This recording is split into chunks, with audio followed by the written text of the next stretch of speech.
If you're a maintenance supervisor for a commercial property, you've had to deal with everything from leaky faucets to flickering light bulbs. But nothing's worse than that ancient boiler that's lived in the building since the day it was built, 50 years ago. It's enough to make anyone lose their cool. That's where Grainger comes in. With industrial-grade products and dependable fast delivery, Grainger can help with any challenge, from worn-out components to everyday necessities. Call, click Grainger.com, or just stop by. Grainger, for the ones who get it done. The following podcast is brought to you exclusively by the Rad Rob Radio Network. On this edition of Startup 5 with Johnny Petraglia Jr., we welcome John Janawicz to the show. He is a four-time PBA50 champion, including 3 majors, most recently being the senior U.S. Open. We're looking forward to having JJ on the show, talking about his amazing run so far in the first 2 years of his PBA50 career. We will also have a class action suit of imbeciles of the week. You won't believe until you see him. Straight Up 5 with Johnny Petraglia Jr. starts now.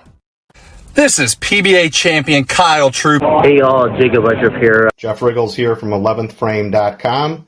Hey guys, Chuck Ritchie here, formerly of Bowl TV. Hey guys, this is Ryan Schaefer of track staff at Valley Bowling Center in Waverly, New York. And you're listening to Straight Up 5 with Johnny Petraglia Jr. Yo, the boys from Straight Up 5, Rad Rob, Dr Ocho, and of course JP Jr.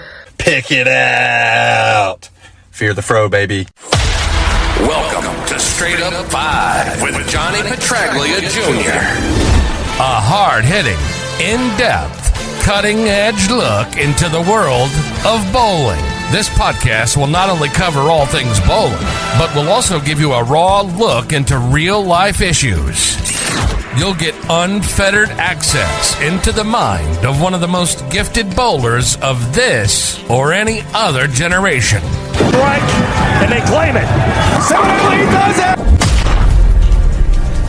So without further ado, let's introduce you to the hosts of the show. Rad Rob, Rob Francois. Rad Rob, Rob Francois. Dr Ocho. Dr Ocho.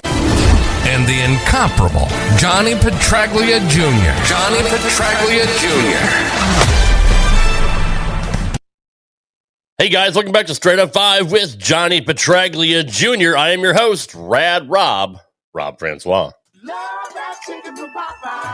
It is episode 121. We have a very special guest tonight. Been saving my voice for a couple days now. Sick with COVID again, thanks to the wife. Thank you, honey. She doesn't listen to the show anyway. What are we doing? Oh yeah.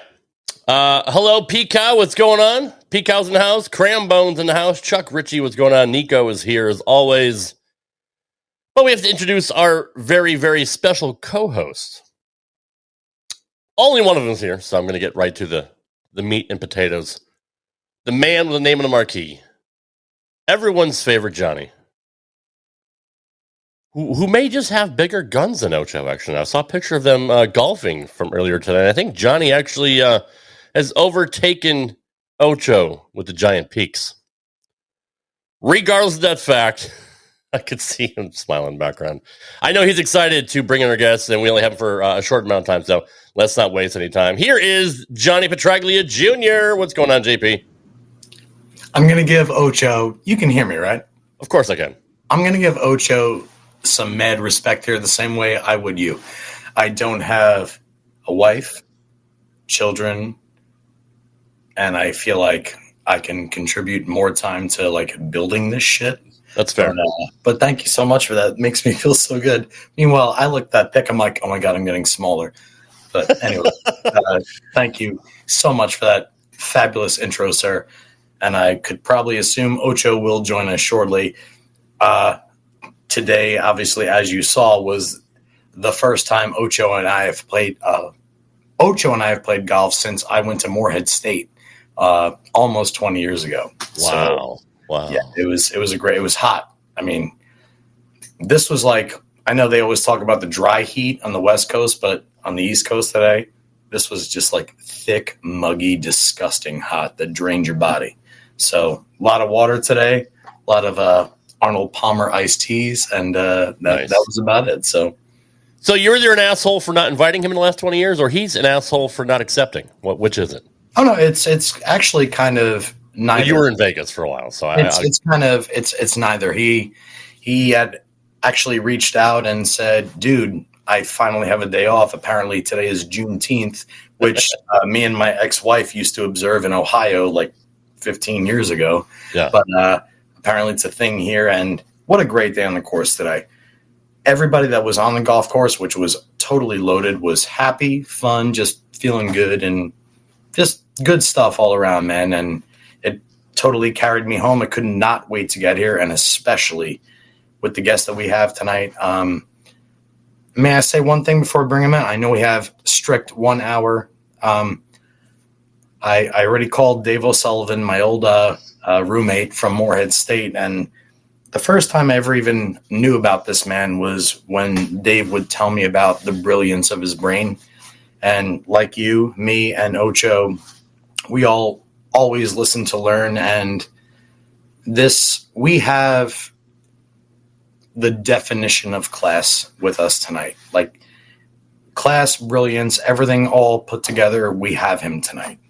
Not to mention a 3-time major champion in less than 2 years. Yeah. So I am so stoked about tonight, Rob. I truly am. I told you that a million times. So go ahead without further ado.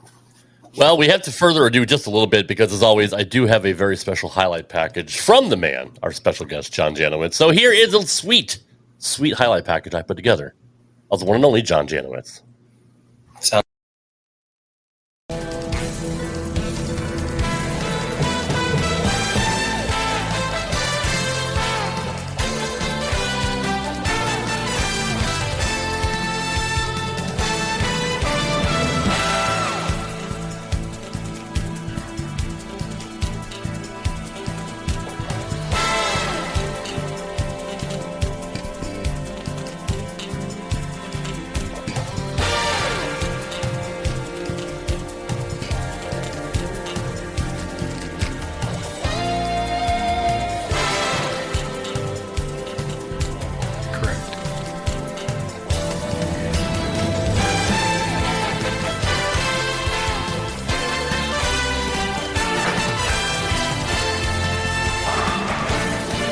Whoa, that took off.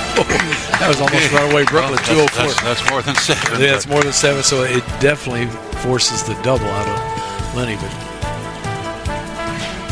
can he come through?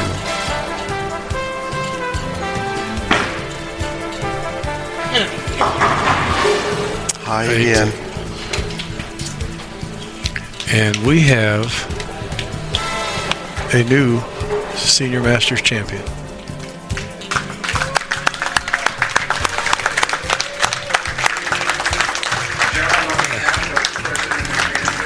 Unbelievable.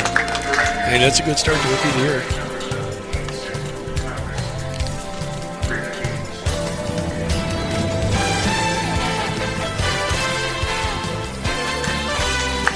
Little meal, nice ladies there. So John Janawicz, our champion here. Johnny Petraglia, the BBL tournament champion. We're going to have Tom Clark, John Lespine out there. Then John and I will have a little chat here shortly, right here on Bowl TV. And she was right. First place, Johnny Petraglia, BBL Open.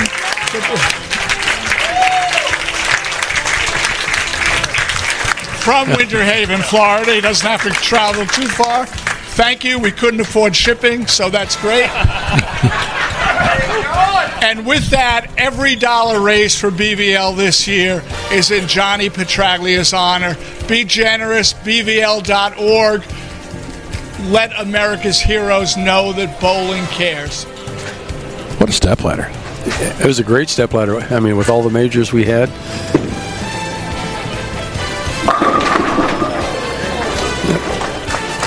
Didn't make a difference. Even though he wanted it, it doesn't make a difference. 268. Well, look at our games. 267 game 1 winner, 269 game 2, 257 game 3, and 268 here. That's some good numbers. Yeah. That's a good thing. Congratulations to JJ for his first regular PBA 50 title. He will stay in the settee so we can congratulate JJ. Little loft. Little 9. Wins again. 2 of the last 3. This one's a major.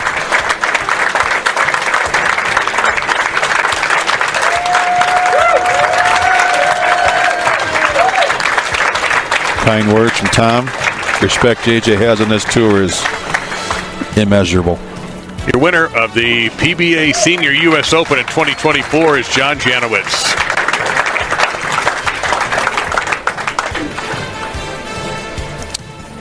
He's won a Masters, he's won a TOC, and now a U.S. Open. The barn burner with JJ and Pete, 221, 194, and then that final there, JJ hanging on over Tom Hess to win his 3rd major. 2nd year on tour. He could become Hall of Fame eligible this season in just 2 years.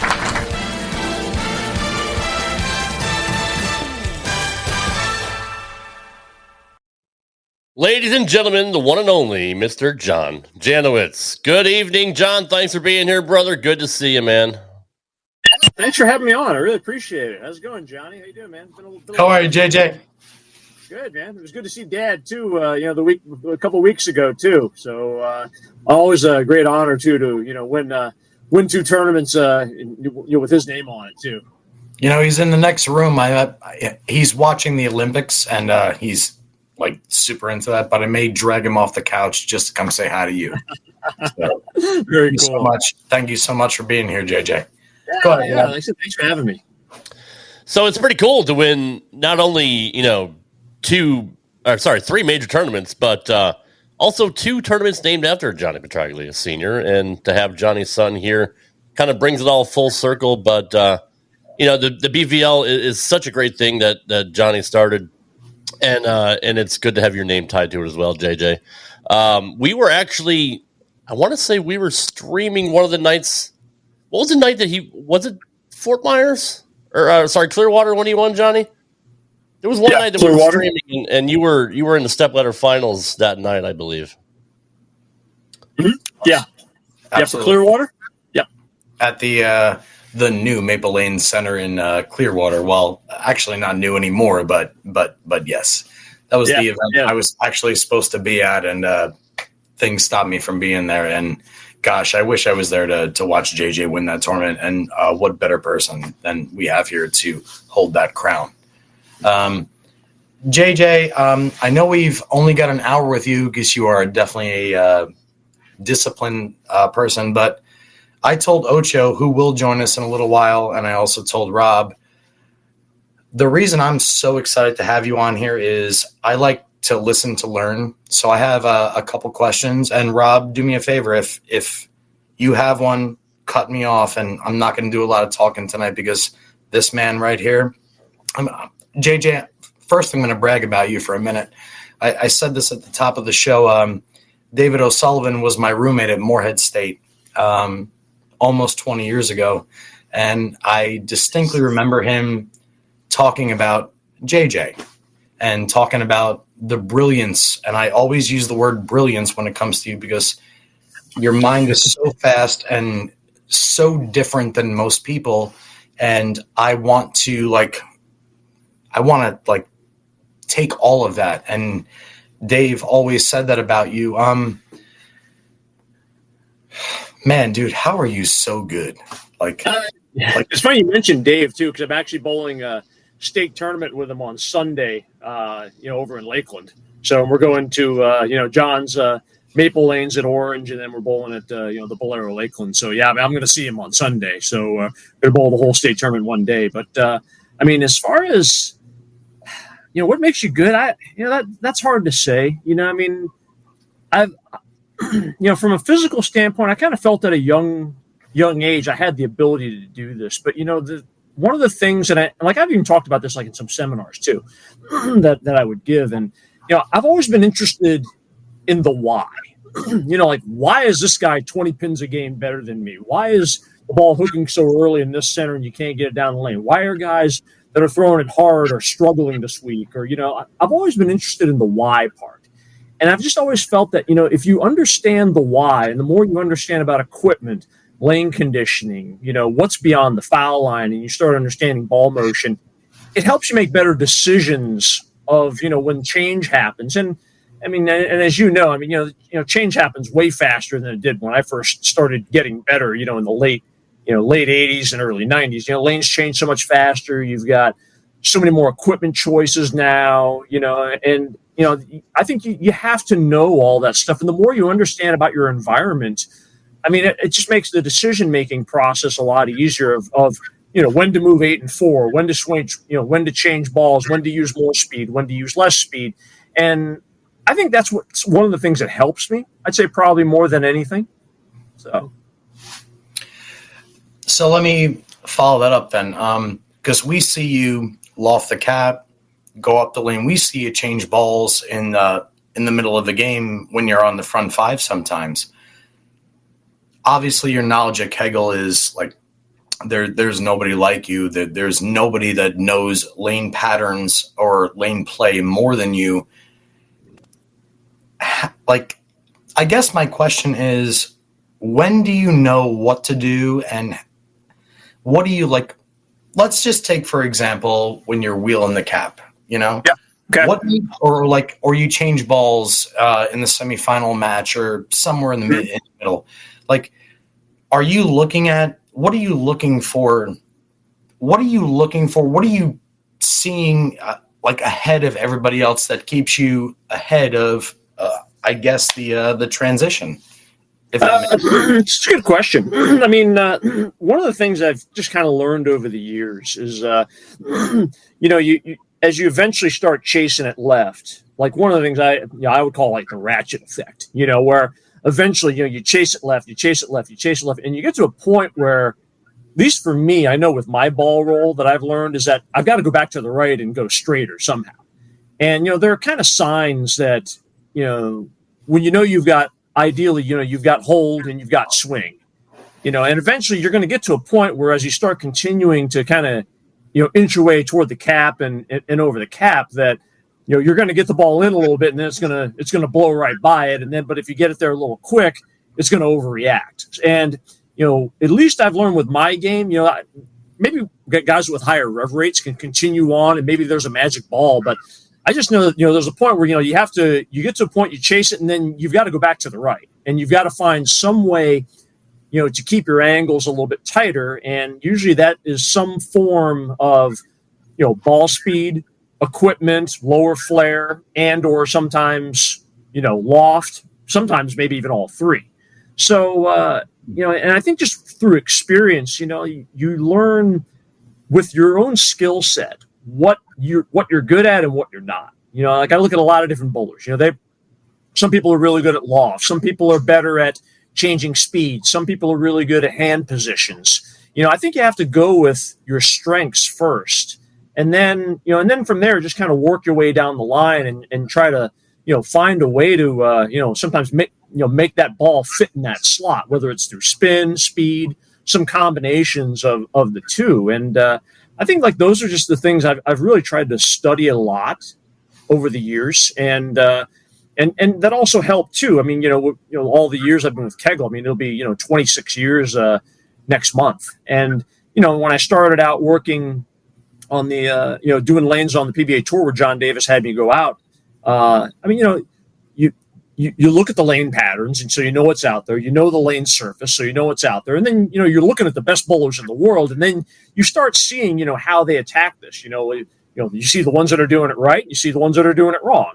And, after a while, as you get, at least for me, as I've gotten older, you kind of observe that kind of stuff. And after a while, it's like, how can I apply that to my game? And then that's when I kind of started getting more involved in bowling back in tournaments again, more like in 2002, 2003. I was like, after kind of doing that and also traveling the world for about 5 years, I'm like, let me start bowling a little bit more. And that's kind of how it began. But I mean, like when it comes to the caps, I mean, I know with my rev rate, I can only chase it so far. There's a lot of the kids, they can just keep going until, they're into panel number 3, but I I can't quite go that far. So I just have to find other ways to get from point A to point B. Well, then I guess here's my follow-up question. Mm-hmm. I mean, obviously, courtesy of Rob's highlight reel of your illustrious career, you're good from everywhere. Medals, Team USA, in, out, and there's sometimes that you don't have that much time to decipher everything you're saying right now. Aside, we'll eventually get to how quiet your brain is, at least from an outsider's perspective. But do you even have a comfort zone, or do you just walk into what do you do? The late Pete Couture, who I bowled doubles with for so many years at the USBC Open Championships, which I know your dad knew, and I'm sure you knew him very well as well. He told me I think I forgot how he mentioned it, but I remember he said on tour, it's you either got to be really, really good at one thing, or you've got to be very, very adept at a lot of different things to really survive out there. And I never really felt like I was really great at one thing, but that was one of the things I just felt I did kind of pride myself on. Was I felt like I was pretty decent at a fair amount of things, to the point where at least I could get a check, and survive, even if I didn't see the picture right, or maybe from a lane conditioning front to back lane surface standpoint, it didn't really match up to my game, but I just felt like that was one of the things I tried to work on was, just be pretty, comfortable at all different parts of the lane, whether it be playing, outside of 5 or launching caps. I didn't like being helpless. I had a lot of those tournaments, in your teens, early 20s, where, you're watching these people just pass you by, and I'm like, I'm not good at that. In my case, your 30s and 40s. I can't do that. Yeah, exactly. And I'm like, I'm tired of sucking. I got to get better and figure this out, and how to do that, or at least in my version, get close to that. And that's just kind of a little bit of a body of work that's kind of been a work in progress for about 30-some years now, and that's kind of where I'm at now, really. And I still feel like I'm getting better. And that's like anything. You start getting to around my age, and a lot of the PBA 50 guys, you're starting to fight Father Time a little bit more now. But I just try to keep getting better every day. Just try to learn from those mistakes, and trying to figure out different ways to get from point A to point B with success. You mentioned Pete Couture. I actually grew up watching Pete. My home center was Bradley Bowl in Windsor Loch, so Pete was a resident pro. Nice.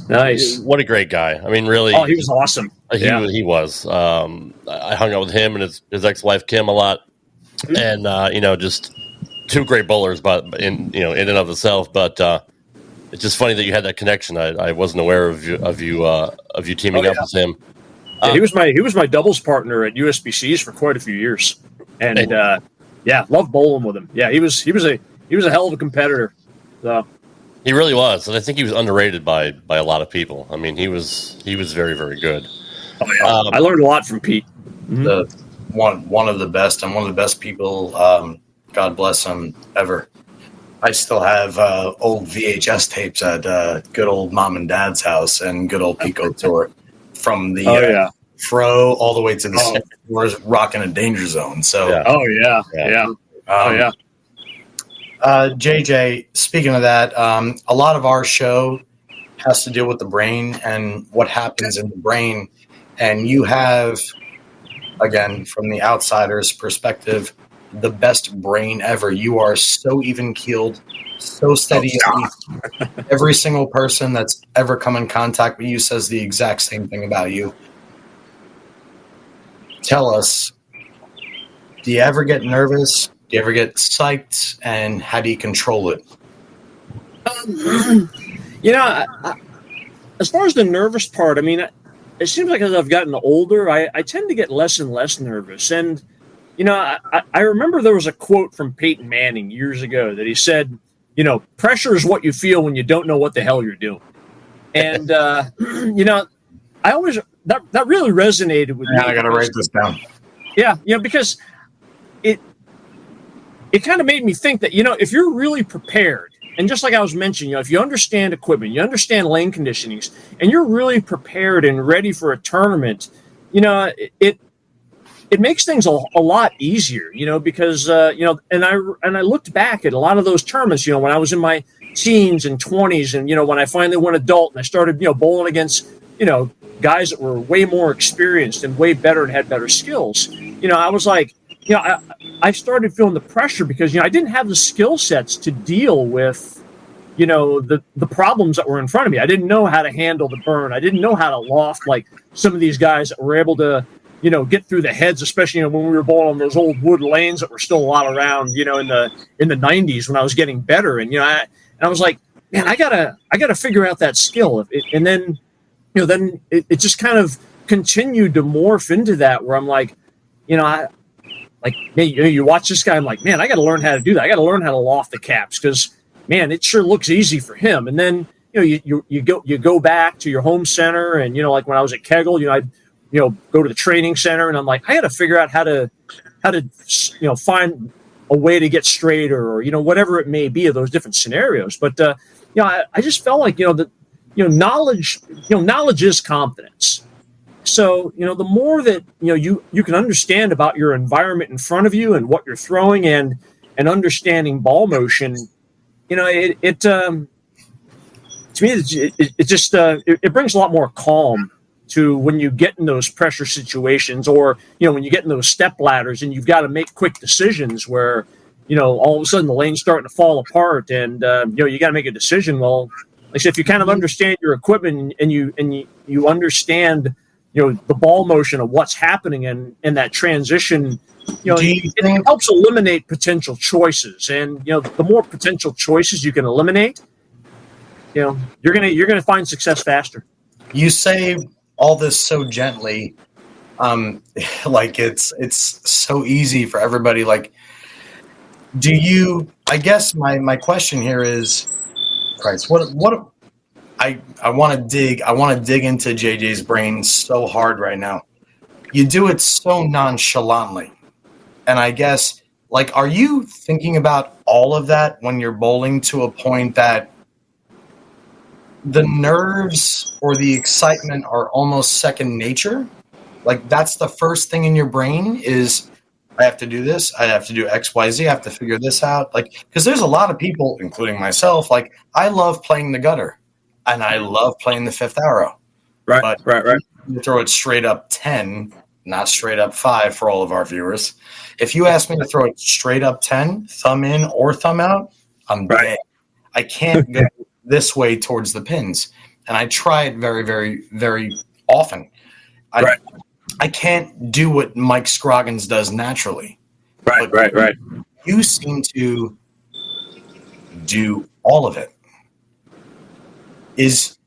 Are you just that wired? Are you that in tune all the time?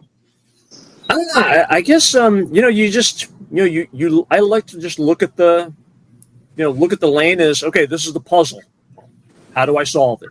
And you just kind of start from there more than anything else, and whether it's a local 5-game sweeper or PBA50 event, I just try to keep that same mentality of, okay, how do I solve this puzzle that's in front of me? What is the lane telling me I need to do? And, where do I need to get it down the lane? And then, what angle through the front do I need to get it is the best way to get it there. And then once I kind of figure that out, it's just a matter of figuring out, okay, well, what balls kind of fit in that zone more than anything. And I don't really think too much about what, if I'm really good at playing this area, because I don't know, I guess, whatever you have physically that day, that's what you got. Whether it's going to be good or bad. And so I'm like, JJ, this is my chiropractor and best friend, Dr. Ocho. Here is the legend in the making, Mr. John. Oh, nice. How you doing, Dr. Ocho? Good, buddy. Welcome. Rob was looking for you. Thanks for having me. I appreciate it. Yeah, my agent double booked me, so I just got off the plane. I had to make a golf appearance earlier, and then I had to make a wish, and then I got all. So, but I'm here, and I wouldn't miss it. Oh, thanks. Oh, and for the record too, we don't have to be done right at 9. I was at the gym also at 4:30, so I started getting tired around this time of the day. But if we go over it, it's okay. Thank you for that. We'll get your questions answered. We are on your time, sir, so we all appreciate that. But we are on your time, and we definitely made sure that we take care of you. So, Rob, what do you got? I've been babbling. I'm sorry. I'm not going to talk a lot tonight, and then you ask me the first 15 questions. No, it's sorry. Fine. I'm sorry. It's your show. AJ. I'm just busting your balls. It's John Janawicz. I know. It is true. So we know about your... Oh, wait, I have a question. No. You son of a... so we know about your early success, your amateur success, obviously the multi-time U.S. Open or USBC Open Championship Eagles, your many years at Team USA. What was kind of missing? Like, did you try the PBA tour when you were younger? No, I never did. And a couple of that was a couple different reasons. I had a sponsor. Back when I was younger, Skip Hintz and Shirley Hintz, Shirley Levins, and they owned the bowling center at Shore Lanes, Merritt Island. They also owned River Lanes in Titusville, and they were my sponsor. And they were willing to put me in pretty much everything. And I bowled that's where I bowled a lot of the mega bucks, and I would bowl like the Santa Claus Open. I bowled that once or twice. I think in Edmond, Oklahoma. I went to bowl the Vera Papa. The late Jim Lustig went to go bowl the Vera Papa a couple of years at Garden City, and I would bowl some of these events to kind of get my teeth cut.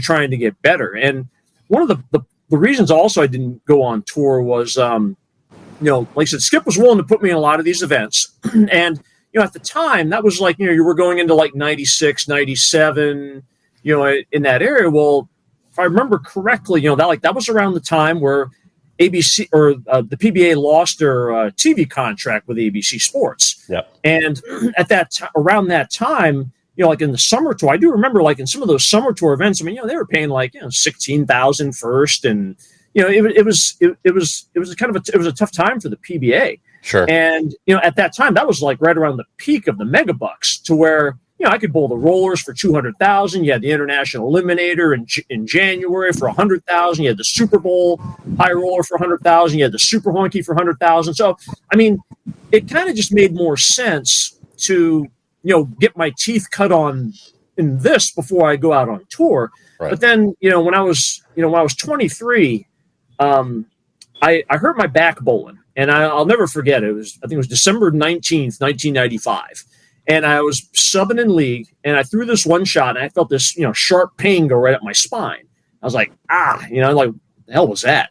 So I made the spare, and then I threw a second shot. It was the exact same thing. And then next thing I know, like 2 minutes later, I couldn't even stand up. And, they took me to the ambulance in a hospital, or to the hospital in an ambulance. And they did x-rays, and, the MRI showed I had a bulging disc in L5. And, it got to a point where, the doctor said, especially back in 95, he said, well, you got two choices. You can either have surgery, or you can just work on your core and try to, strengthen, and hopefully you won't have any more problems. Well, it would get to a point where, when I hurt my back, I'd be down for like 3 or 4 days. Literally couldn't do anything. And it would go up your spine, not. Would it ever go down the leg at all, or would it ever? No, it fortunately never went down the leg, but it went straight up my spine, and it was. I knew right away. That's more than just a bulge. That's hitting the actual cord, because just the nerves itself from L5 refer down. It's anatomically impossible for them to refer up. But so you must have been actually dinging. Something hitting the cord, which it's actually called the horse's tail, the cauda equina of the spine, and so that bulge was hitting not towards the back, but towards the front of the spine. So that's got to take your breath away too. Was it hitting like your head almost, or was it? Oh yeah. Like it went straight up to my neck, and I'll never forget that stinging. It was just like, because that's literally the spinal cord starts at the base of the skull, and you're getting it right up the cord. So that's way more dangerous than just. And JJ, when you say a bulge, like almost 30 years ago, or 1995 too. Wow. Yep. And what's funny is the therapy isn't too far different, except the surgery's different. The surgery's just more of like scraping the disc a little bit, and it's a lot less invasive. Right. But the therapy is to expand your spine to get that disc to reabsorb and stabilize your core. So.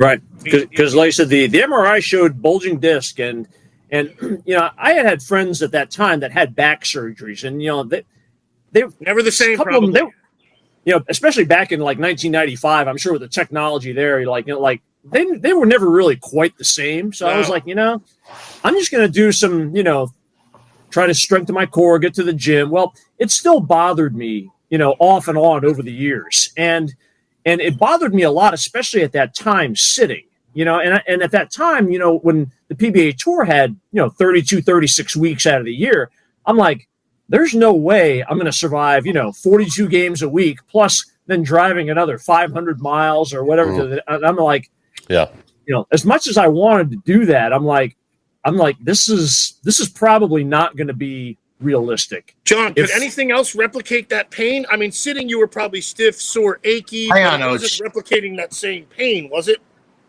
I haven't had that kind of a neck issue really much since then. But I always knew, though, whenever I threw a shot, like I would feel this like twinge that would happen in my back, and it probably wouldn't even be a couple more minutes later, all of a sudden, like I got to lay down. I can't stand up anymore. And that bothered me that bothered me for years, for a while. You're ready for it to hit you as you're ready to release, which is the most aggressive part of the throw, and yet you're tentative going, oh, what's going to happen now? Am I going to collapse? Yep. Am I going to get this zinger up my spine? So that's got to be a mental F too. Oh yeah, and that's exactly when it would happen. It would happen literally right at the point of release, and it just I remember having to I had to not go to a few tournaments because like I'd be practicing, and then there we go, 3 days on your back again, and it was really, really rough. So kind of between that, and that was really one of the main reasons too, where I'm like, I just don't see 32 weeks out of the year being reasonable. It's funny that you say that, JJ, because this is one thing that I think goes unnoticed, and I'll use Tom Hess and my dad as examples. My dad doesn't fly, for any of our viewers that don't know that. My dad's been driving across the country back and forth for 6 decades and also winning titles in 6 decades. Oh, yeah. I guess that's kind of I grew up with that, so I guess I got used to it. But I don't really realize now that I'm almost 40, dude, I can't even drive to the gym without my lower half cramping up. I can't. And I'm looking at my dad. He's 77 years old. I'm looking at Tom Hess talking about all these miles he's driving in his 50s and just kicking ass every single week. Kudos to Tom Hess. Mm-hmm. But you're right. It's a different mindset. And obviously we don't want to talk about age, but you're obviously aging beautifully. Just thanks. I'm trying, So, but that's kind of what ended up happening was, when I started kicking up my fitness, and one of the other reasons also that I didn't do tour was, between the back, and then I kind of at 1997 I kind of hit a plateau of I don't feel like I'm getting any better, and in 97 the Kegel Training Center hadn't opened up yet. There was no Turbo Tech. There was no ITRC. Internet was barely kind of kicking at that stage. And it's so trying to find help to get better wasn't the easiest thing to do in 1997. And so I was like, man, I got to find help another way. And then that's where I got to know John Davis for some people know that story. I'd known John Davis for many years because he'd held the option tournaments at his bowling center where, he was building lane machines for DBA in the back of the bowling center. And, he was needing some help around that time, around 98, when I went to go work for him because we were in charge of lanes from the PBA Tour from 1997 to 2003.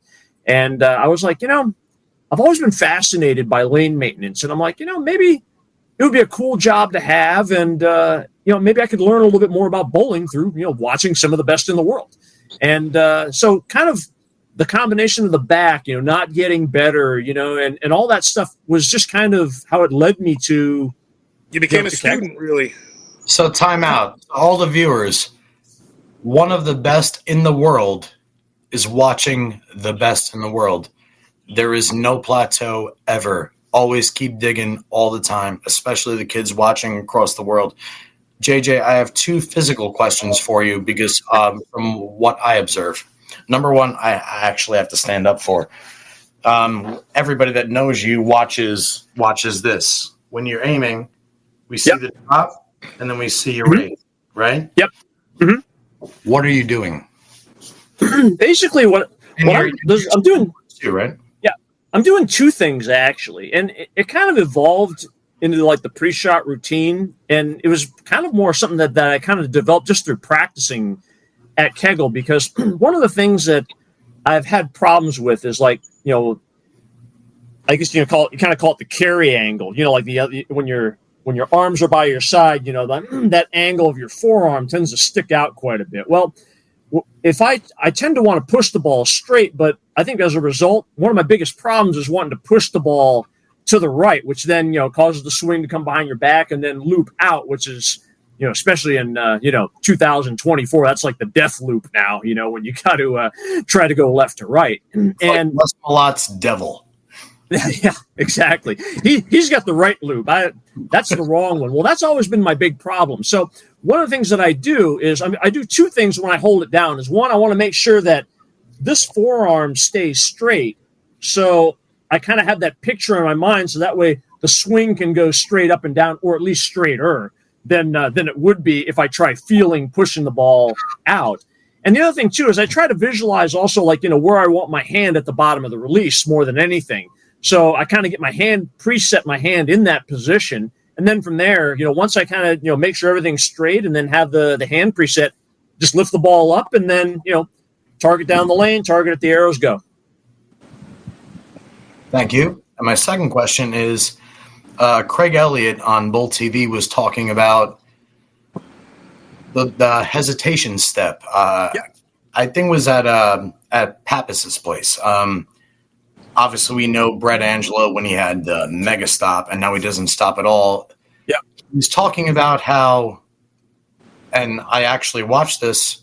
You hesitated differently, shot to shot on that show, like your bounce.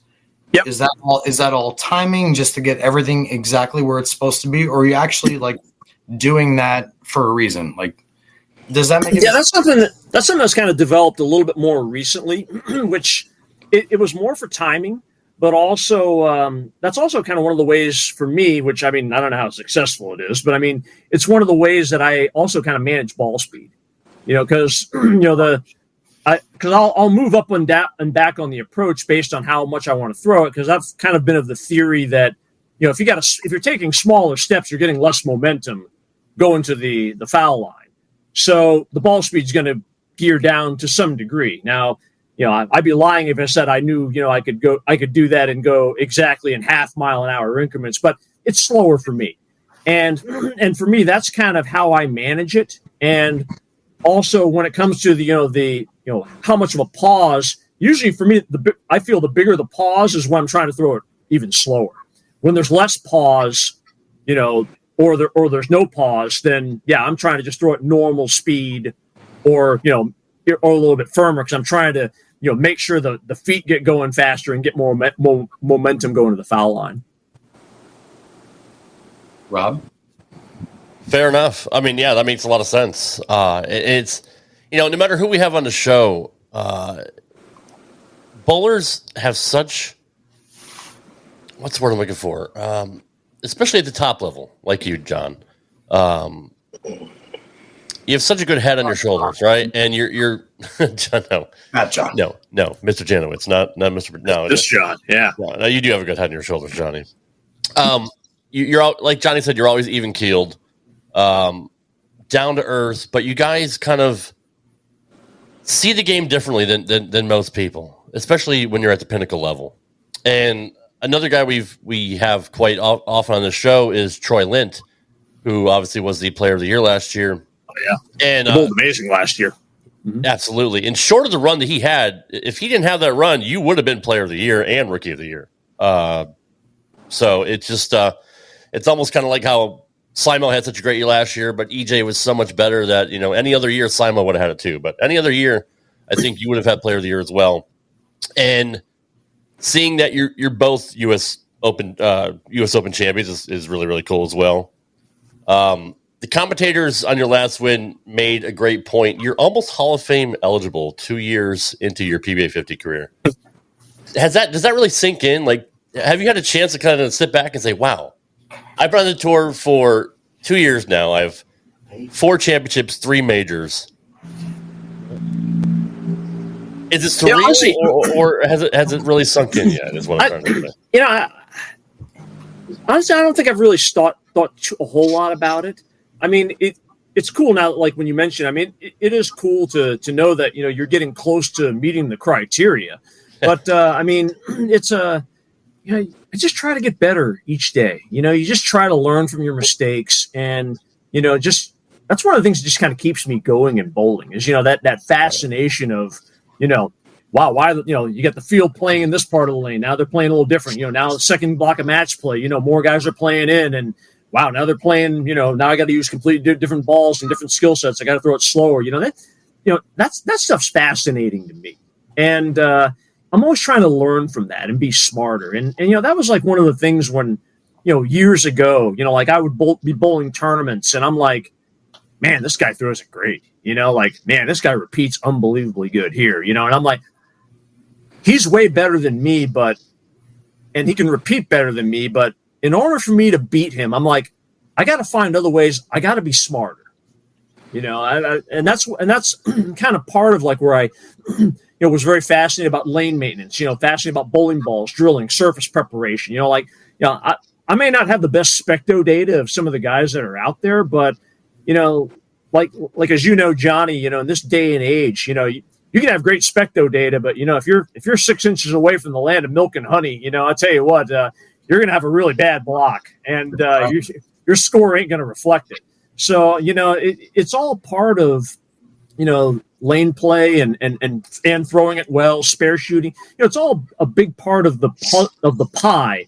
They're all pieces of the pie of what makes a great bowler, and exactly like anything, why you're one of the best is you calculate all of that almost nonchalantly. I mean, that's and like with most bowlers, there are some days physically, for whatever reason, maybe worked a little too hard at the gym, you're stiff, or last night, whatever it may be. You might not physically ever be that great, but I kind of learned as I got older that if Nate Dogg, so he's the best. I learned as I got older that if I've got the right ball in my hand, if I've got the right surface, if I've got the right ball rotation, I got my feet in the right spot, I got the right angle to the front, I might not be physically that great today, but at least I'm going to minimize the damage. So that's one of the things that I just try to continue to do each day is if I can at least do that much and be smart, even though I might not physically be that great, at least, heck, I mean, if anything, I give myself the best opportunity to loosen up my swing when you got, if you got all those integers working for you, I've got a little more swing, I got a little more hold, maybe it gives me a little bit more time to maybe, get myself in a little bit more of a groove because goodness knows, I mean, how good are you going to throw it when, you're trying to feel like you're doing a tightrope walk for 60 feet. I mean, it ain't very good. So give yourself the best opportunity, You stay in play. You keep the blow-up scores from happening, so you don't have your 120s, basically. So always in play, which is a smart thing until you start clicking better or like you said. So awesome, man. Yeah, you said and the spare shooting, too. Yeah, and the spare shooting, I like to think I'm an okay spare shooter, which, that's always been a thing that, I mean, when the lanes are hard, like they were last week, in Colorado, I mean, you don't want to be putting up, you don't want to start a game 9-, 2-5, miss the one in front, and now you got to get a 4 or 5 bagger to get back on pace. That's not a good feeling. You don't want to go backwards. And I just felt like if anything, if my spare shooting is good, at least I won't go backwards. And, because I don't need that extra pressure on myself to put a 4-bagger. I mean, it's already tough enough, beating guys like Hess and Parker and and Brad and Barnes, on a week to week basis. So you don't want to go backwards through bad spare shooting. JJ, your approach to a tournament. I'm going to use Dad as an example. You're in an 18-game qualifying, 24-game match play event. My dad always used to say to me when I was growing up, he tried to bowl 9-pin no tap for at least the first block. He tried to never give up the head pin, try and get 9, even if he was even. His whole entire goal was, or his thought process was, you can't win the tournament on day one, you can only lose it. Exact same thing in golf, right? Like, if you're within 6 strokes after day one, if you're even a leader 6 under, fine, you have a chance. But if you're +8 and you're trying to fight for the cut and the leader is 10 under, when you start a tournament, and this is for the viewers and for the people who don't always. This is for the viewers that say, "Oh, I'm bowling this tournament for experience," and whenever I hear that, that's like, "Oh, you'll be at the bottom." They're already telling their brain they have no chance. If you enter a tournament, 3 6-game blocks, what is your thought process? What is your mentality when you start a tournament? Block 1. Well, I mean, I think, kind of going through it, like we'll just say, we'll use like the U.S. Open, for example. I'll just kind of take you through that. Maybe. By the way, do you know who won that? Good scenario. Go ahead. Do you know who won that U.S. Open that you're about to talk about? I don't know. He's pretty good, but I'm not sure. I'm not so sure about me. He's obviously okay. But like for this particular event, I mean, like, that scoring pace is probably not going to be real high, and even on practice, like by looking at the pattern, it's probably going to be a little tough. So spare shooting is going to be a premium, and also just keeping the ball in play is going to be a premium. And I asked when you were talking about your dad saying you're just trying to get 9. I remember I was in 2005. I was in Barcelona doing lanes for one of the EBT events there, and Brian Voss was playing, and he was sitting there at the counter, and I was going to get something to eat. So I thought I'm going to ask BV about some stuff about lane play, because I was pretty curious about that too. Like what does he look for? He lines up, and I remember I asked him the same question, like what do you look for like when you're lining up, and he just told me, JJ, I'm just looking for the easiest way to hit the pocket. That's it. Most mistake room. Not worried about, pin, balls going through the pins. I'm just looking for the easiest way to hit the pocket. And I think, we get so caught up a lot of times with, okay, I need, this particular surface or this drilling, to help kick the corners out. And I mean, I think sometimes we just kind of lose track of the basic, bowling 101. The analytics have taken over. Yeah, the analytics. Look for the most margin of error and then go from there. So I just kind of look for that more than anything else. And, you try to figure out down the lane, where do I need my ball down the lane? That's going to give me the most margin of error. And then I just try to figure out from there, is it easier for me to hit the pocket going straighter to that point or using more angle? And I just kind of take it from there. And, while you're in practice, you start kind of looking around at, some of the other people, because, for me, I know a little bit about patterns, so I kind of at least have maybe an idea. But, when you look in practice, you got some guys playing the gutter, you got some guys playing 15 or 20. I just like to watch them a little bit in practice because, I mean, let's face it, if you see somebody, playing in the gutter and he's making it look pretty easy, maybe I should throw a few balls out there. But, if you see another guy playing out there and he hadn't hit the head pin in 5 minutes yet, well, I'm probably okay where I'm at. And then you learn over time too that there are certain people that you kind of need to watch and that kind of tell you some things. But at the same time, like if Walter Ray is playing 5 and he's making it look easy, that doesn't mean that they're easy out there. But there are some other players, like if you see me playing 5 and it's easy, then it's obviously pretty stone-walled. But like Walter Ray, though, that is such a badass statement that you just made. But if you see Walter Ray playing 5, it might not necessarily be that easy because you never said it was the right or the wrong zone.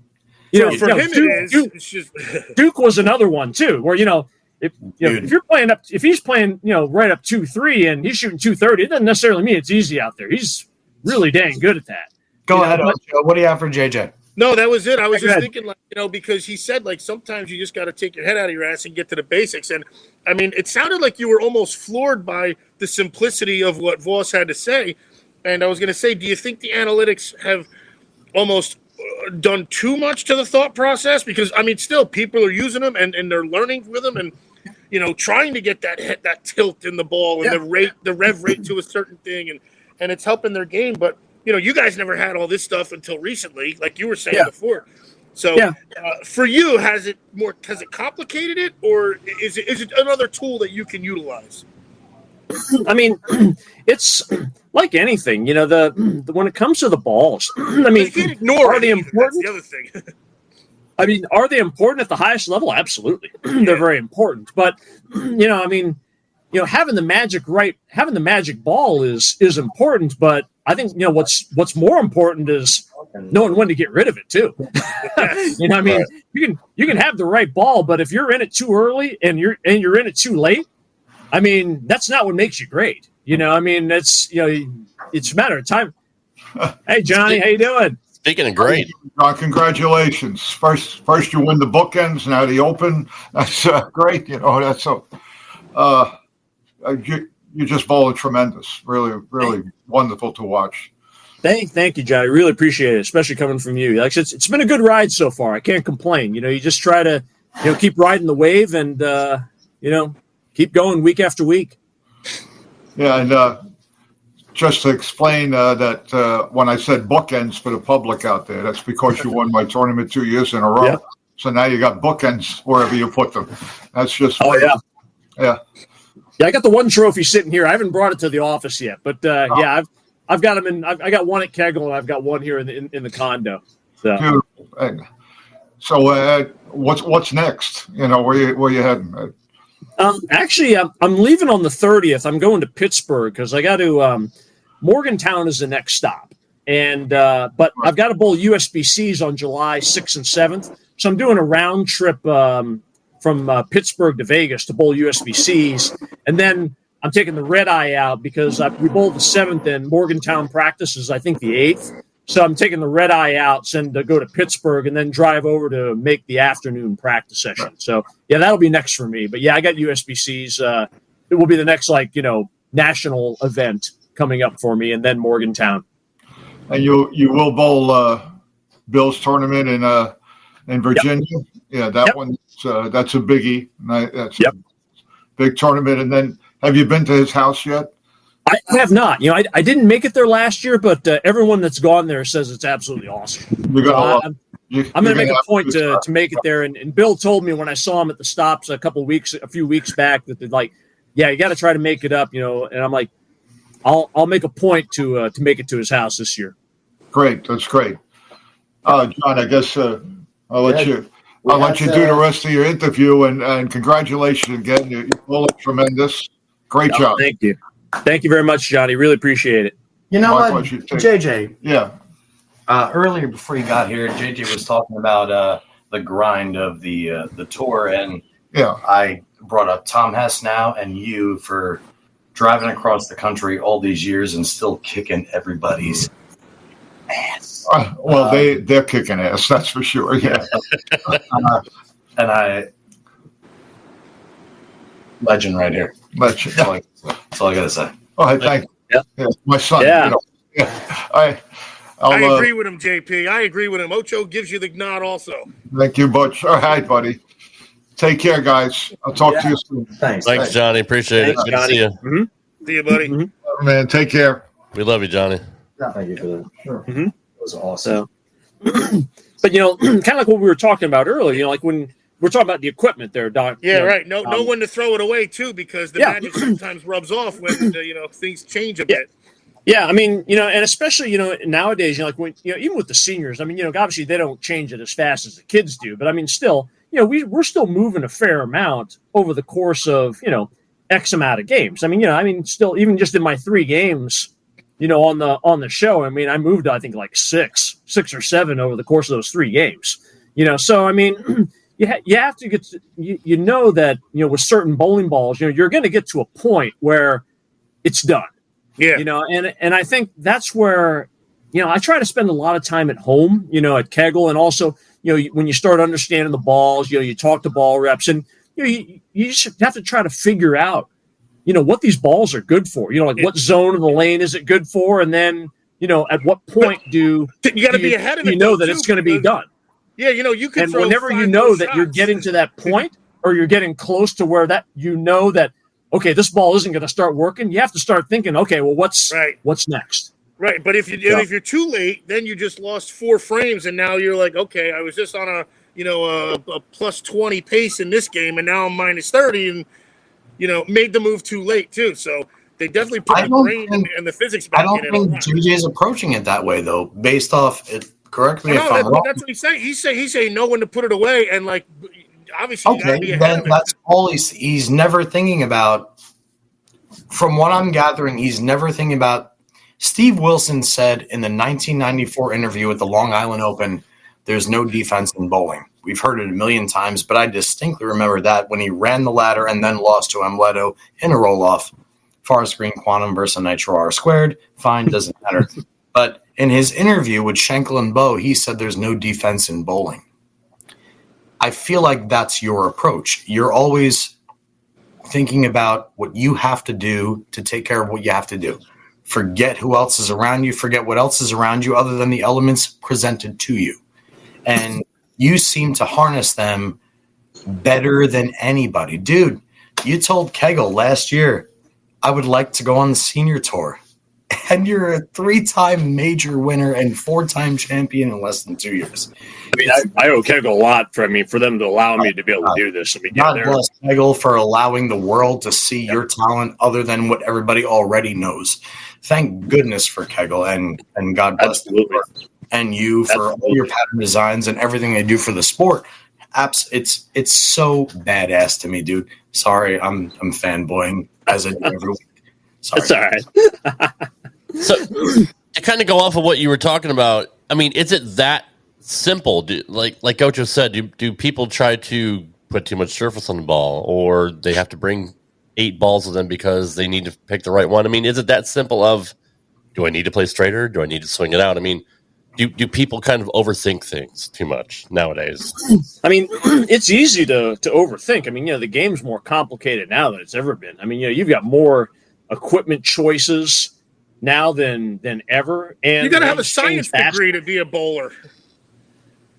Yeah, pretty much. You got to have a physics major. You got to have a chemistry major. Know the structure of things. I mean, so you know, but it's still getting from A and B to, and you know, it's like you said before. That's what Voss said. Hit the pocket. How can I hit the pocket the easiest? That's it, right? That's where you know, because the game is complicated, you have to try to simplify a few things, you know, to not completely go to, you know, paralysis by analysis, you know, and that's where, like, for me, you know, I tend to not use a lot of surface. I think because my ball reaches the front way sooner than it should, but also, I mean, you know, because people, you know, a couple of the guys have asked me that, you know, like, how come all your balls are shiny? You know, why are they all like at 4,000 or whatnot? Because, well, if they are all at the same surface, and I like to think I'm okay at, like, you know, changing ball speeds. You know, if they're too tight and it doesn't hook down the lane, I'll just throw it slower until it does.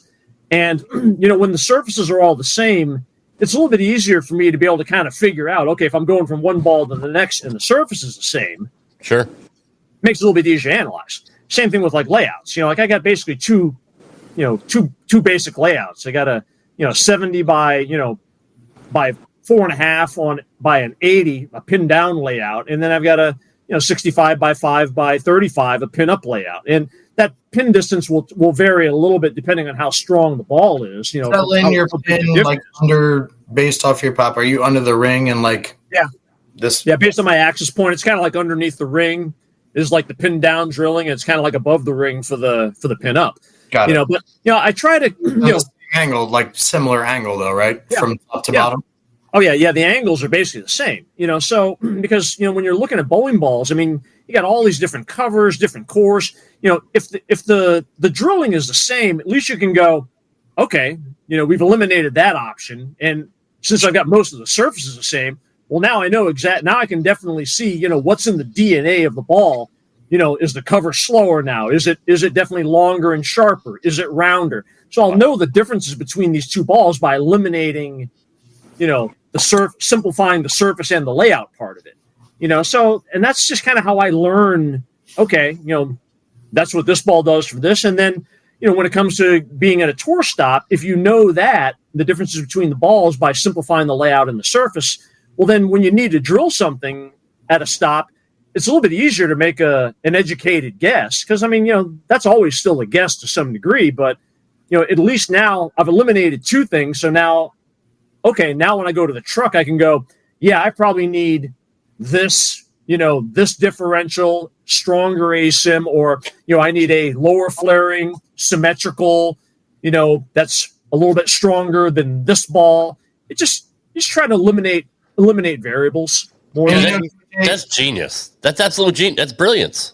Rob, we've talked about this on past shows. Remember? 100 times. It's probably like episode 67 or 68. I brought up the fact that Walter Ray, his pins are always in a similar spot. Right. Like, let's bring it to the new age. When is the last time you saw a two-hander throw a ball with the pin down? You don't see it very often. No. Really, really high, right? Yeah. There's JJ is. I love that he just totally reinforced everything I've been trying to say, at least prematurely. It makes so much sense. I drill so many balls being on staff with Brunswick, just like Dad, and I have 3 layouts I like. I like 70 by 3 by 30. I like to invert the CG. I like 70 by 2 by 40 to kick it out a little bit and stabilize the core when I'm throwing urethane.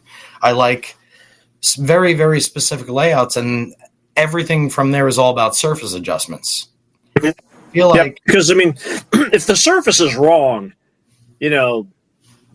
especially if you're too dull, you got no chance. It's over. That ball, you're never going to have enough hold because the ball's going to lock up in the front, and you're never going to have any swing because the ball's going to burst in flames in the front, so you're never going to have any swing.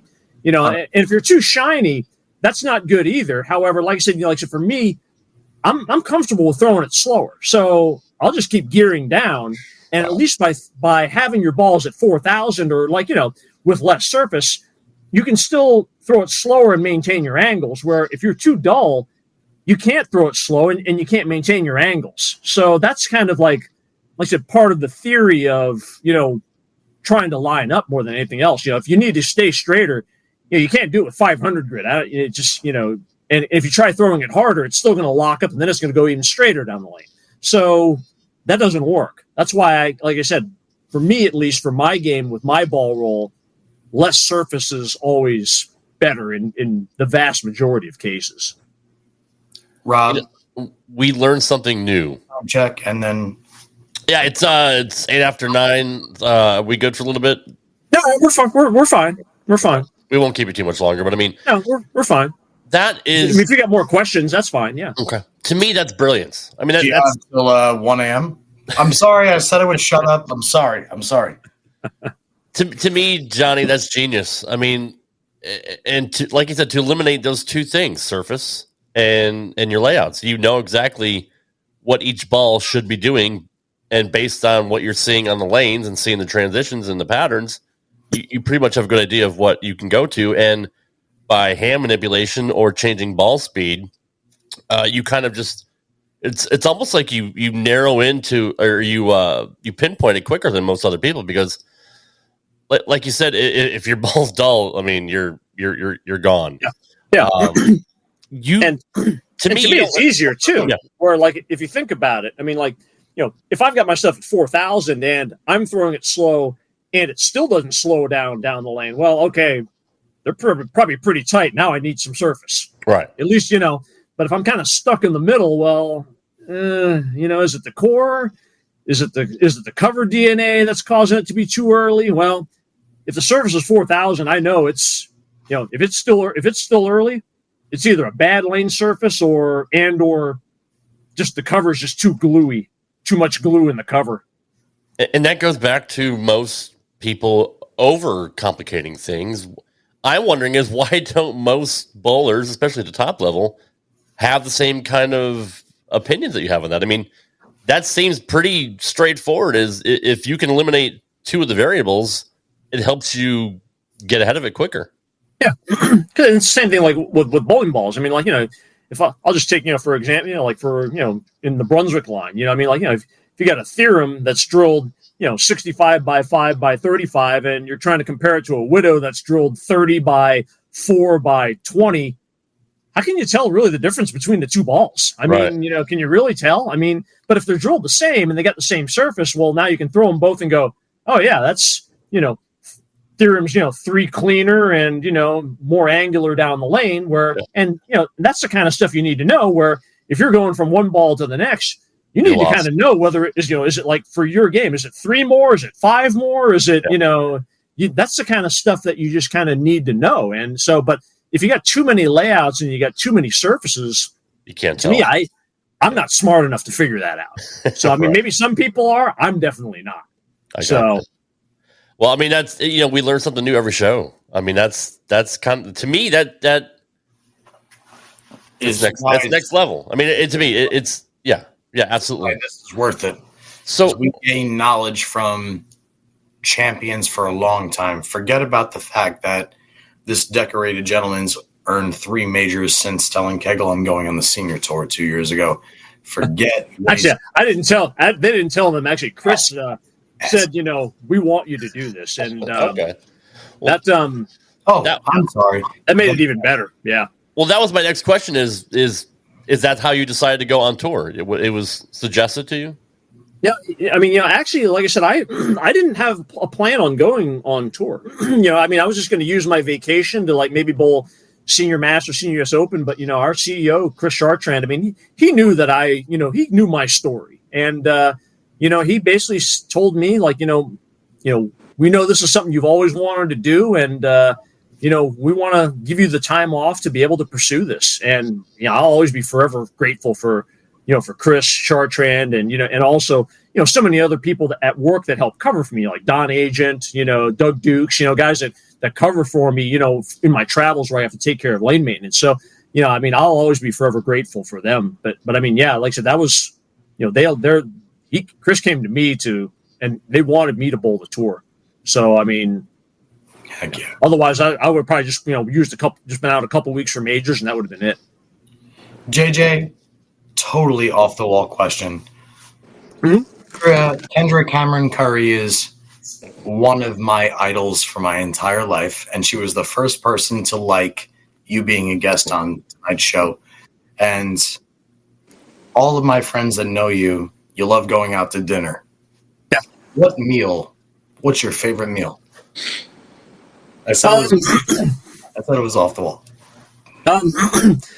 I just know for me, like if there were any 2 categories of food that I could live with every day for the rest of my life, it would be seafood and Chinese. I mean, you sound like Johnny Petraglia. I'm not even going to say. I'm just going to say lobster, crab, shrimp, mussels, fish. I could eat that every day. Same thing with Chinese. I mean, my mom's from Taiwan. So I grew up with rice and Asian dishes my whole life. So I mean, heck yeah. Yeah. So those 2, I mean, anything with those 2, if you invited me to a restaurant, seafood or Chinese, I'm in. Now I know what to do. Thank you. Yeah. So do you think being at Kegel, I mean, it's probably a simple question. Do you think if you didn't have the experience at Kegel, say you never had the chance to work there for the last 20 years, would you be in the point where you are right now?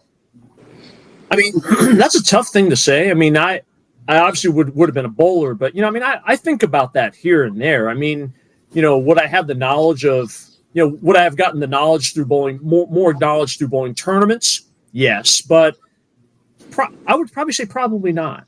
And I think going through the process that I have, learning through lane maintenance, and also, the other thing too is being with Kegel. I'm associated with the Kegel Training Center, and sure. I've gotten to learn through a lot of great coaches there. Over the years, who've been there, from Richard Shockley to Lou Marquez, Del Warren, the late Randy Stoughton, Rick Wiltsey, Ruben Giragosian. I mean, when you're exposed to those guys, on a daily, weekly basis, I mean, you can't help but learn and help speed up the learning curve. So, I mean, would I've still been as good? I don't know, but I'm not sure I'd want to, turn back the clock 26 years and do it all over again, though. That's a fair point. Yeah. That's all I got for him, John. Anything else as we wrap it up here, sir? JJ, respectfully, we kept you an extra 15 minutes. I know That's you got. all right. If you got more questions, that's fine. You guys are great. So, but. We actually, we actually have to go as well. We actually plan only until 9 for you, and but I will say this, JJ. The last time I actually saw you in person was when I was still living in Vegas, outside Sam's Town. We were outside like the entire facility, and you went out of your way to ask the person you were talking to on the phone to hold on a second just to shake my hand. You are, I said it in my post, and I'm going to say it out loud right now. There is a reason that everybody that's ever met you loves you so much. You are the definition. You are the person that I feel like if everybody on the planet was like you, this would be a perfect place. Thank you so, so, so much for not only your knowledge, your talent, just being you, man. You're thank you. I really appreciate it, man. Like I said, thanks, thanks for having me on this podcast. And, I don't know, humans make mistakes, whatnot, but, I've tried to always live by, the rule that, be the person that you would like others to be for you, and that's pretty much one of the main things I try to stick by, so, but yeah, like I said, thanks for having me on the podcast, man. Like I said, if maybe I can be on again later, or whatnot. I do me a favor, man. Do me a favor. Get a little bit cocky for a minute. How many more majors are you going to win in the next 3 years? Oh man, I mean, I would love to. I don't know from a history standpoint. I haven't looked this up, but I mean, there's. You got the Players Championship and you got the World Series. I'd love to complete the Senior Super Slam. Yes. That I would love to do that. Hell yeah. But I mean, I got 3 now. I mean, would I like to add a few more? Oh, I'd love to. But like anything, winning at this level. AJ, get cocky. Come on, JJ. Winning. I mean, Brad's still really good. Barnes is still really good. Hess is bowling. You're too nice. That's enough. I mean, it's hard to win at this level, and you got to have a lot of things go right for you, You can't even try and be mean. Rob, can't even try and be mean. He's still spitting facts out, though, too. I mean, because it's Well, I'll tell you what, JJ. You got a lot of people here. Go ahead, Oach, but you got everybody here is always rooting for you. It's still a murderer's row out there. That's what it is, though. That which is more impressive of what he's doing. It's like it's not like he's rolling over a bunch of ham and eggers. Like he's out there with the best ever play the game. Compete on the freaking regular level still. So pretty sure Fancy Williams. I think her husband's pretty good. Let me actually look for his name. He's all right. He's okay. I mean, he's the best ever. He finished 6th last week. Just missed the show. I mean, and he was going, back and forth between one hand and two hand. And I mean, I give him all the credit in the world, man. I tell you what, man, that's awesome that he's just, still just, continuing to evolve. Doing two hand. I mean, I think he's just one of the best ever. I mean, his ability to evolve, moving forward. Utmost respect for Walter Ray from my end. Yeah, he's pretty good. The best. JJ, Rob, go ahead. I was going to say, JJ, thanks for being here, brother. And we definitely want to have you on again. There's so many more things we'd like to dive into. And best of luck for the rest of the season. You're definitely the front runner for Player of the Year right now. And much more continued success. We hope you, run the table for us. I'm going to try. Yeah, I'm going to try. Just like anything, like I mentioned, to be the goals, stay healthy because, against these guys, if you're not healthy, you ain't going to compete. And, just keep learning, keep trying to be a little bit better than you were yesterday. And if I do that, I'll be content with whatever happens at the end of the year. Couldn't say any better than that. Thank you so much, John, for coming. We hope you have a great night, and we'll be watching you, buddy. Thanks for having me. I really appreciate you guys. All right, John. Take care, buddy. Thank you. All right. Be safe, dude. Bye-bye. You're the best. See ya. Wow. I don't even know what to say. Coach, do you?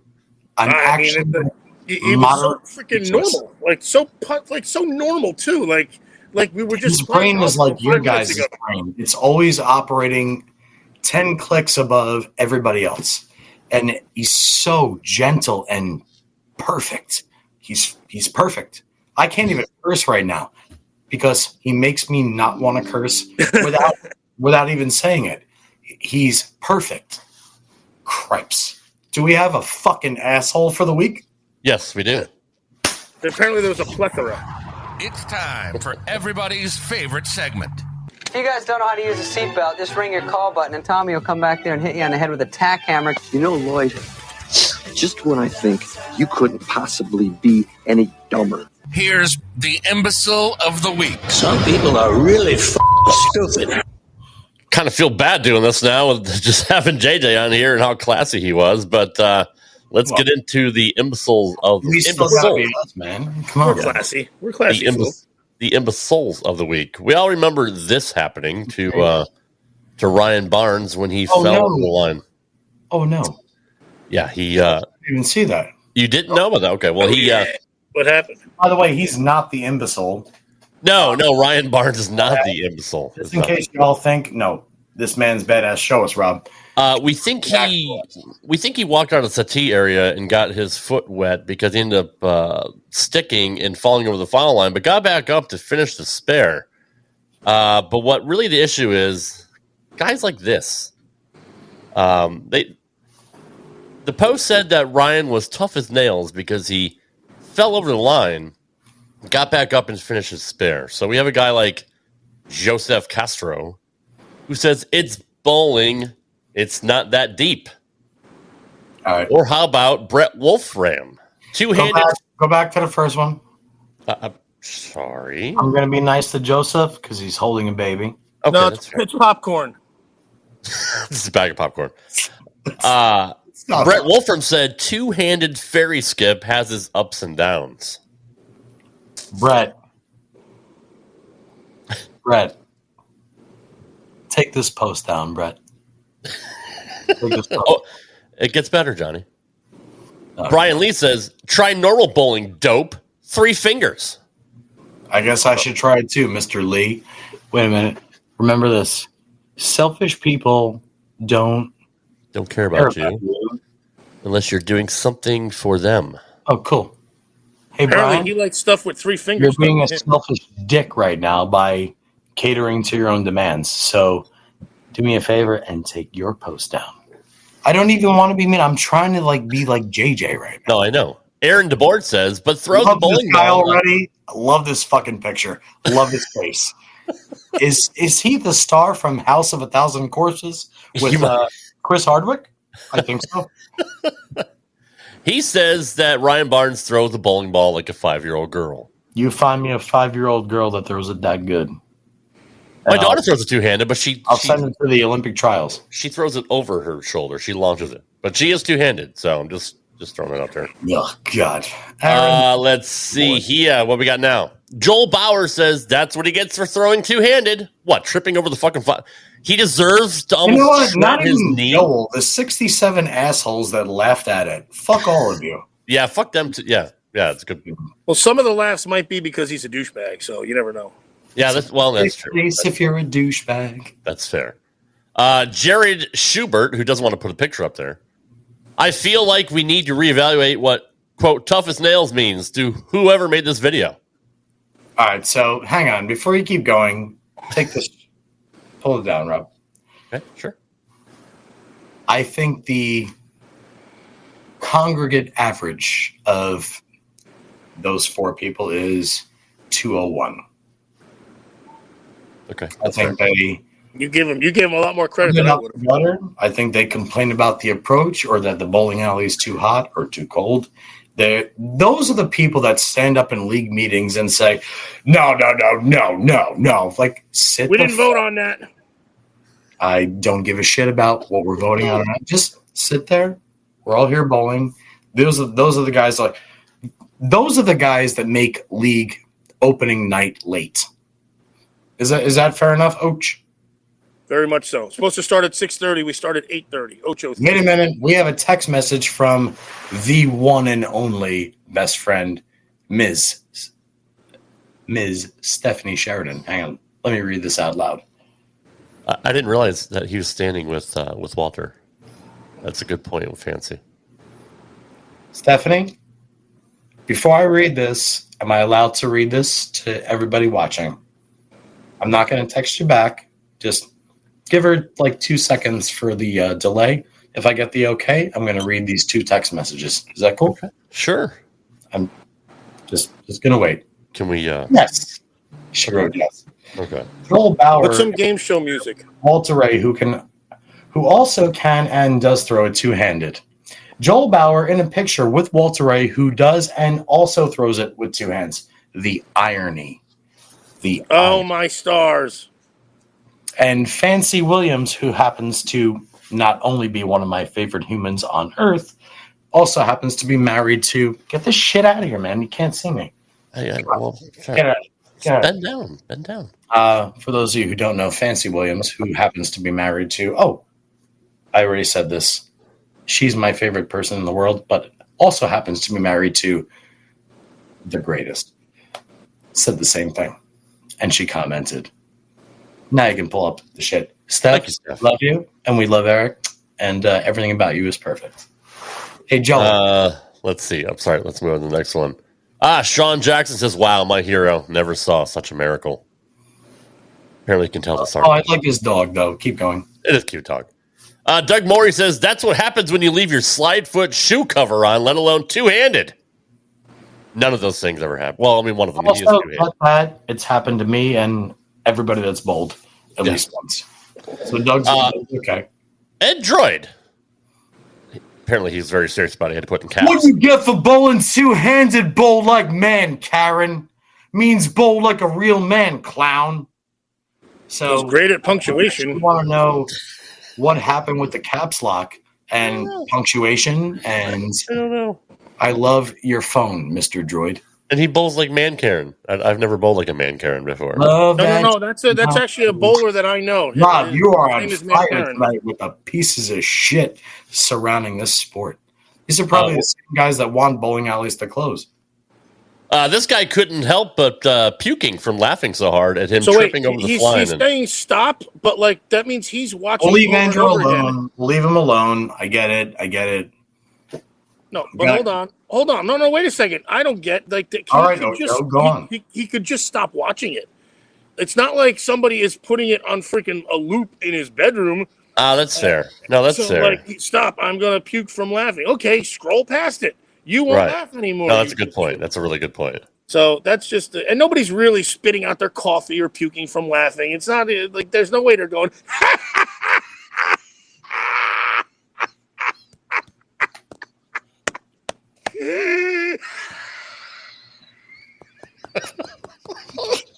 You're so stupid.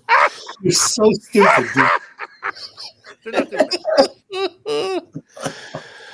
Phil Dady. I'm sorry. Let's go back to Phil. Your dad bowled with one hand. He didn't fall. Just saying. That was kind of funny, actually. That's stupid, though. I don't mind that. How does Did your son make a TV? Go back. How does he know he never fell? Did your son make a television show at a major yet, Mr. Dady or Mr. Dad Y? Dad Y. I don't think so. I think since we're not doing punctuation or spacing, it's Phildity. Brandon Crimmins says maybe if he held the ball correctly, he'd be able to keep his footing. What is with the goddamn hate, dude? Like, come on, man. And does every post start? I hate that I can't win a title, but for fuck's sake, guys, this is probably the same asshole that's like, oh, another bowling alley closed. Yeah, dude, it's because of people like you shitting on the future of the goddamn game, Mr. Crimmins. Cripes. We got 4 more. Bo Carlson says, tough as nails? Dude fell in a bowling alley. He didn't get smoked by a linebacker coming full throttle. Smiley face. Laughing. That's dirty. We don't have that kind of dirty language on this podcast, Rob. Oh, maybe. No, it didn't say he smoked. Never mind. Keep going. I just want the public to know I'm still here. Craig Watkins, tough as nails. Dude fell down and got back up. Oh, amazing. And sarcasm. Thank God he put that sarcasm I appreciate this guy. Leave him alone. Okay. No. Austin Condra says, yes, because bowling is such a tough, grueling sport. Wouldn't wane a fall and hurt your elbow. Fall. Yep. Wane a fall. I hate when I wane a fall. And the absolute worst. This is my last. This is the best one. This is the true imbecile of the week. Joe Moranti. Wait, stop. Go back. Oh, come on, Johnny. You ruined the fun. Just 1 second. Ask this guy. So, Sebastian Maniscalco said this perfectly in one of his skits. Okay. It's called a selfie, right? Yeah. It should be called a lonely. Do you know how lonely you've got to be to take a picture of yourself? You can't find somebody to take a picture of you. This guy's like, oh, this is perfect. I have this taupe wall behind me with my central air right next to me. This is perfect, and I love this shirt. So, Austin, with all due respect, whatever you're going through, get off social media, dude. All right. I'll shut the fuck up, Rob. I'm sorry, dude. Keep going. And finally, the imbecile of the week is... Ocho, give me a drum roll. Nope. Okay. Joe Moranti. Wonderful glamour shots he's got there, by the way. That's from like 1984. If you bowl like a real human being and not cheating, like all you dumb shit two-hand rollers, you wouldn't fall. Too bad he didn't break his arm to crybaby middle finger emoji. I don't get it. That is Doc Sullivan status. Yes, it is. Nice job, Rob. Yes, it is. Thank you so much. Nice job. I mean, it wasn't me. I didn't do anything. I just, yeah. Joe Moranti. Morante? It's Joe. It's Joe Mama Auntie. Joe Mama Auntie, you are the imbecile of the week, and you are a very despicable human being. No, you might be the imbecile of the year. You might be.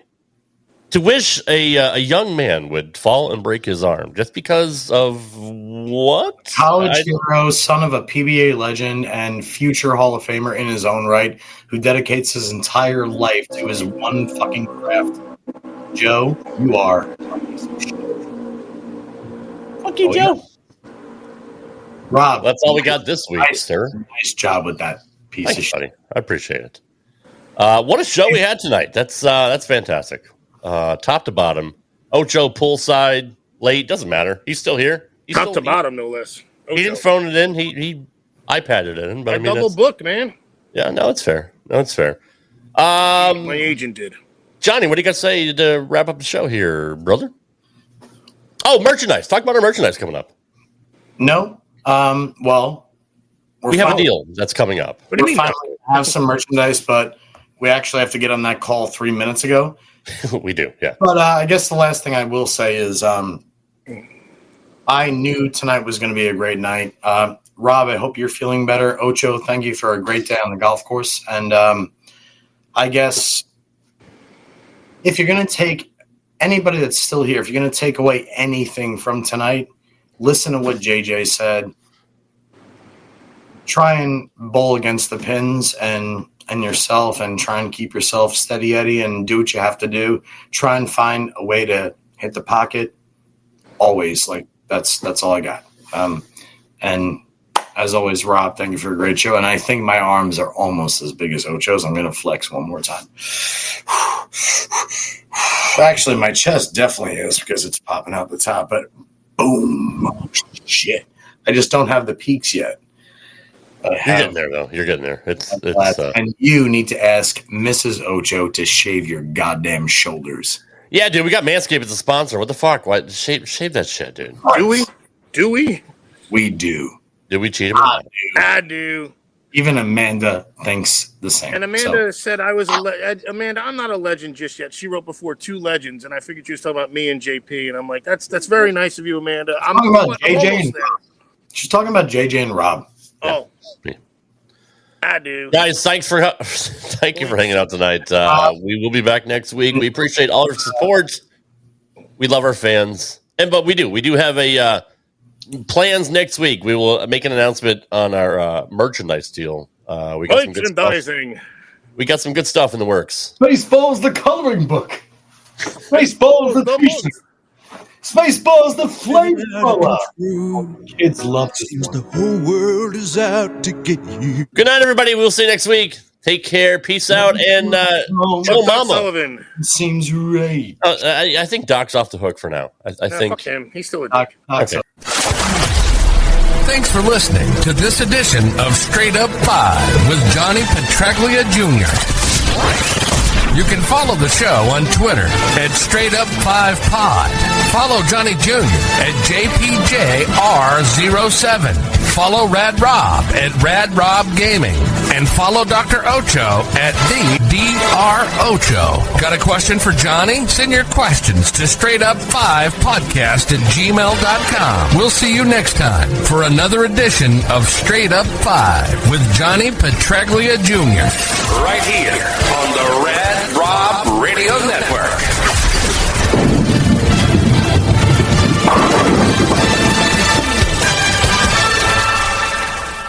If you're a facilities manager at a university, you know students rely on the cafeteria for breakfast, lunch, dinner, and the occasional late-night snack. So when a dishwasher breaks down and dirty plates pile up, the mess hall can turn messy in the blink of an eye. Enter Grainger. With over 1 million industrial-grade products and fast delivery, the product you need now is never far away. So you can turn that dishwasher back into a lean, clean washing machine. Call, click Grainger.com, or just stop by. Grainger, for the ones who get it done.